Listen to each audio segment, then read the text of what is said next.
Assalamualaikum warahmatullahi wabarakatuh. Perkenalkan, nama saya Nurul Fitriani Habibah SPD, mahasiswa pendidikan profesi guru program studi pendidikan agama Islam di LPTK UIN Sunan Kalijaga Yogyakarta tahun 2025 dengan NIM 25404110404.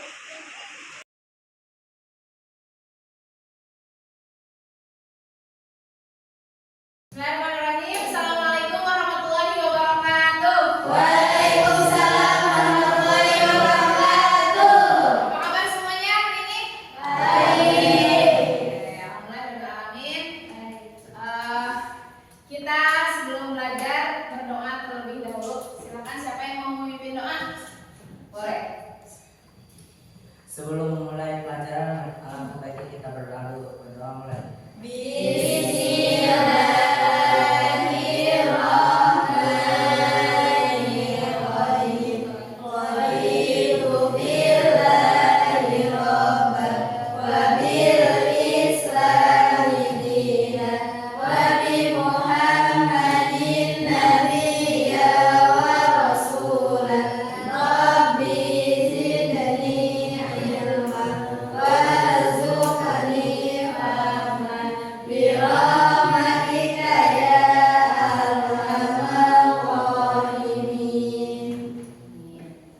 Sebelum kita memulai pelajaran, kita fokuskan dulu ya teman-teman. Kita rileks, kemudian nanti ikuti instruksi dari ibu. Siap? Siap. Semuanya dari nafas dulu.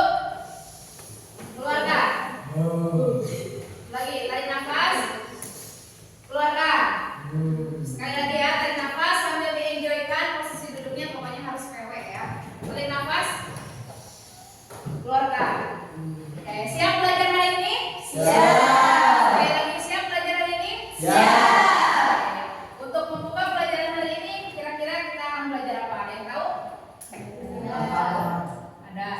Kemarin kita sudah sampai di bab 2 ya?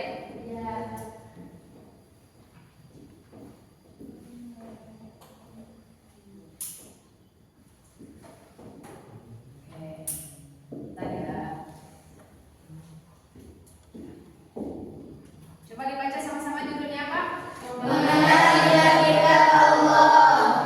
Pada bab 2 ini, karena kita masih di bab 2, kita akan belajar tentang mengenal kitab-kitab Allah. Perhatikan ya, di sini ibu punya gambar. Kelihatan kelompok 1, ini kelompok 1 ya, 2 ini 3. Kelihatan?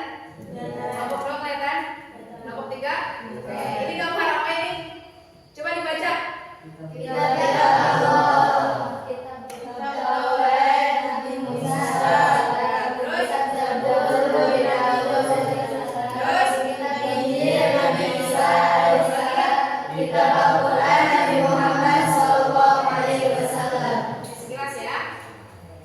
Coba dibuka link video yang sudah ibu share, yang sudah ibu kasih. Coba, udah? Oke.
Saya di sini akan menjelaskan tentang kitab Allah.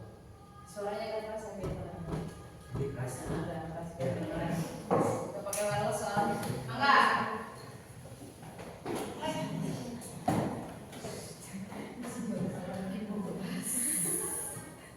Assalamualaikum warahmatullahi wabarakatuh. Waalaikumsalam warahmatullahi wabarakatuh.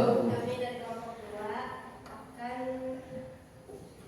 mempresentasikan tentang perlindungan. Ya, studi kasus berarti ya? Oh ya, studi kasus dan toleransi.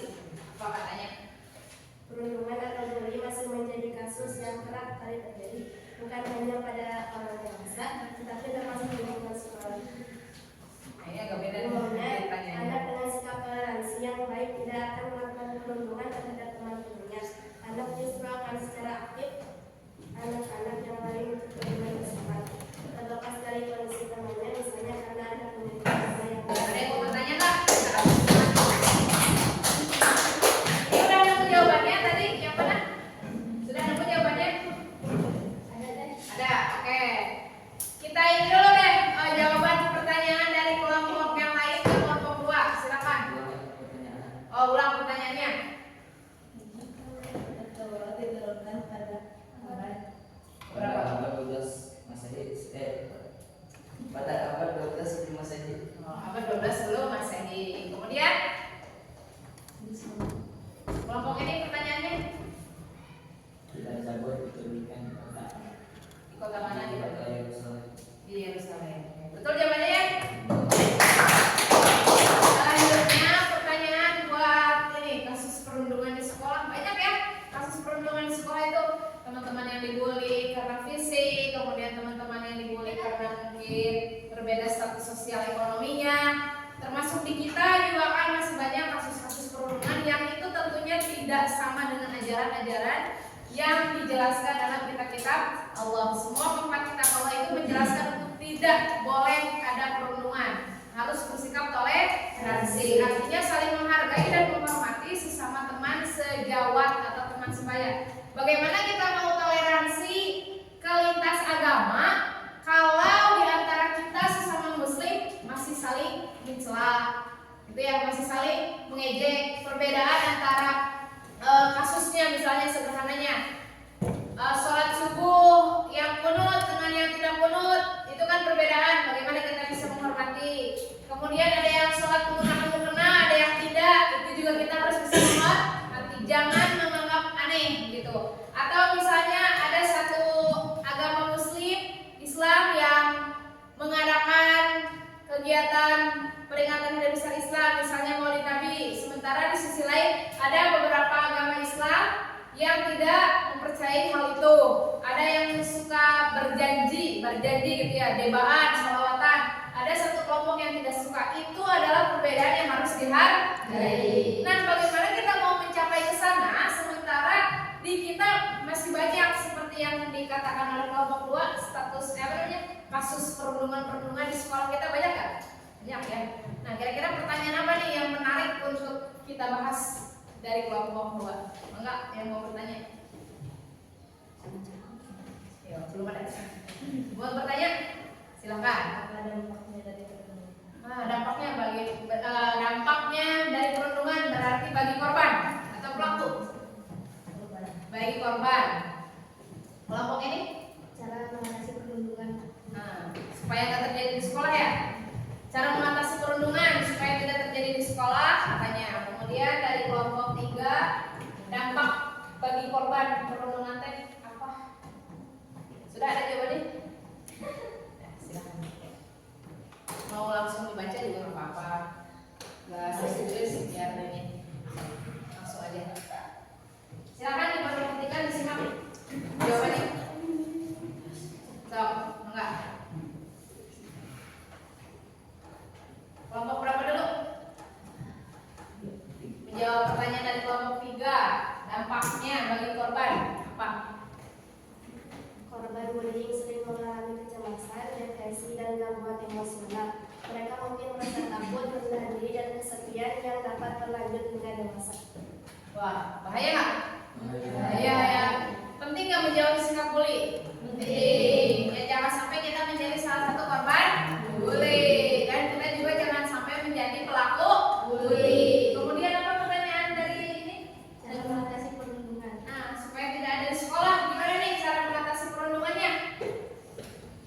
jawabannya?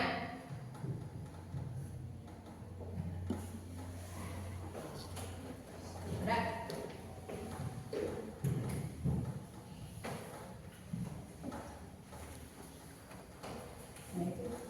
Itu 2, 3, 4. Jawabannya apa?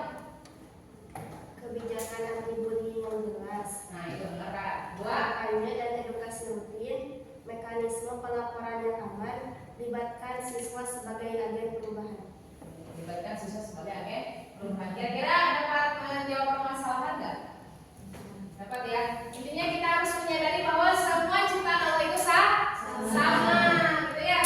Terima kasih untuk pembelajaran hari ini. Diskusi kelompoknya saya rasa sudah sangat cukup. Kemudian singkat saja, apa namanya?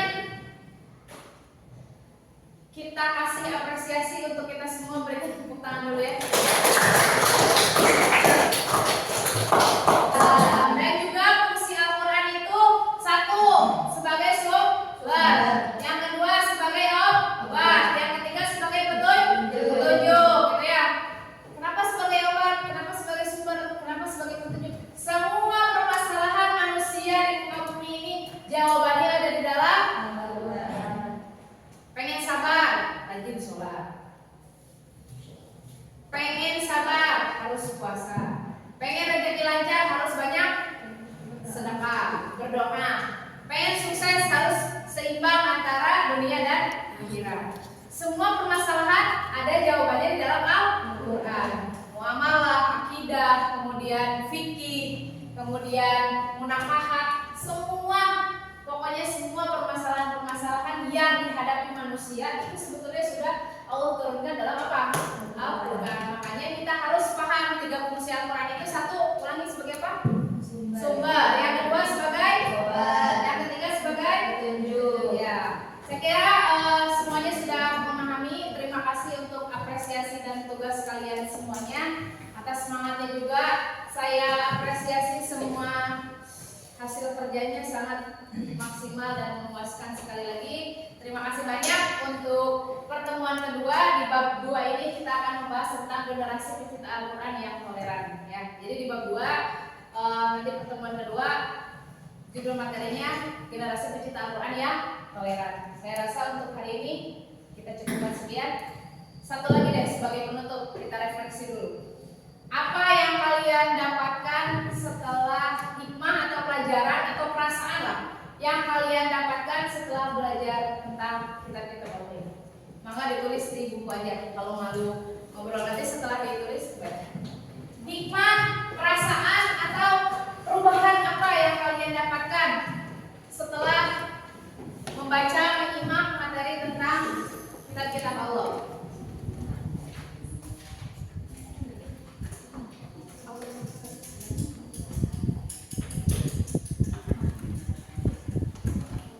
Launching kira-kira pasti ada kan? Ada apa perubahannya atau perasaannya? Ya, mengetahui lebih dalam tentang kitab-kitab Allah. Tuh, terus apa lagi? Apa?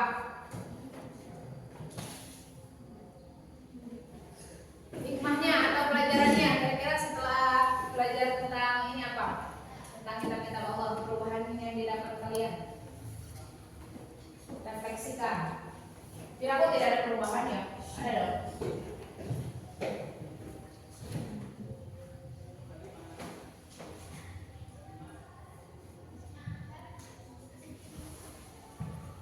Kemudian seberapa penting kitab-kitab Allah untuk kita umat muslim? Coba dituliskan. Seberapa penting kitab-kitab Allah untuk umat muslim?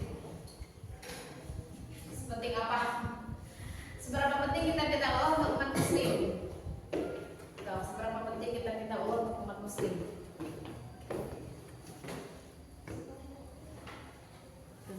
Coba dituliskan seberapa penting kitab-kitab Allah untuk kita sebagai umat muslim.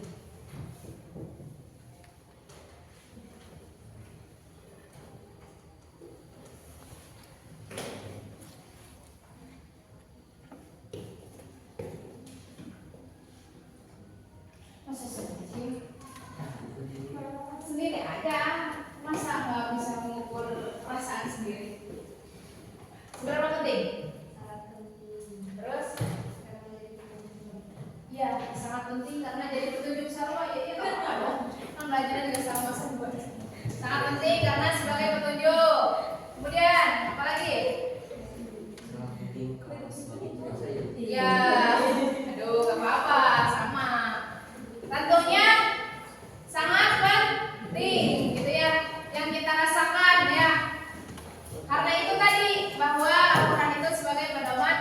petunjuk, semua permasalahan dijawab oleh Al-Quran. Dan Al-Quran juga sebagai kitab penutup atau penyempurna keempat kitab itu. Saya rasa cukup pembelajaran hari ini. Kita ucapkan hamdalah bersama-sama. Terima kasih atas perhatian dan partisipasinya. Assalamualaikum warahmatullahi wabarakatuh. Waalaikumsalam warahmatullahi wabarakatuh. Kita tangan.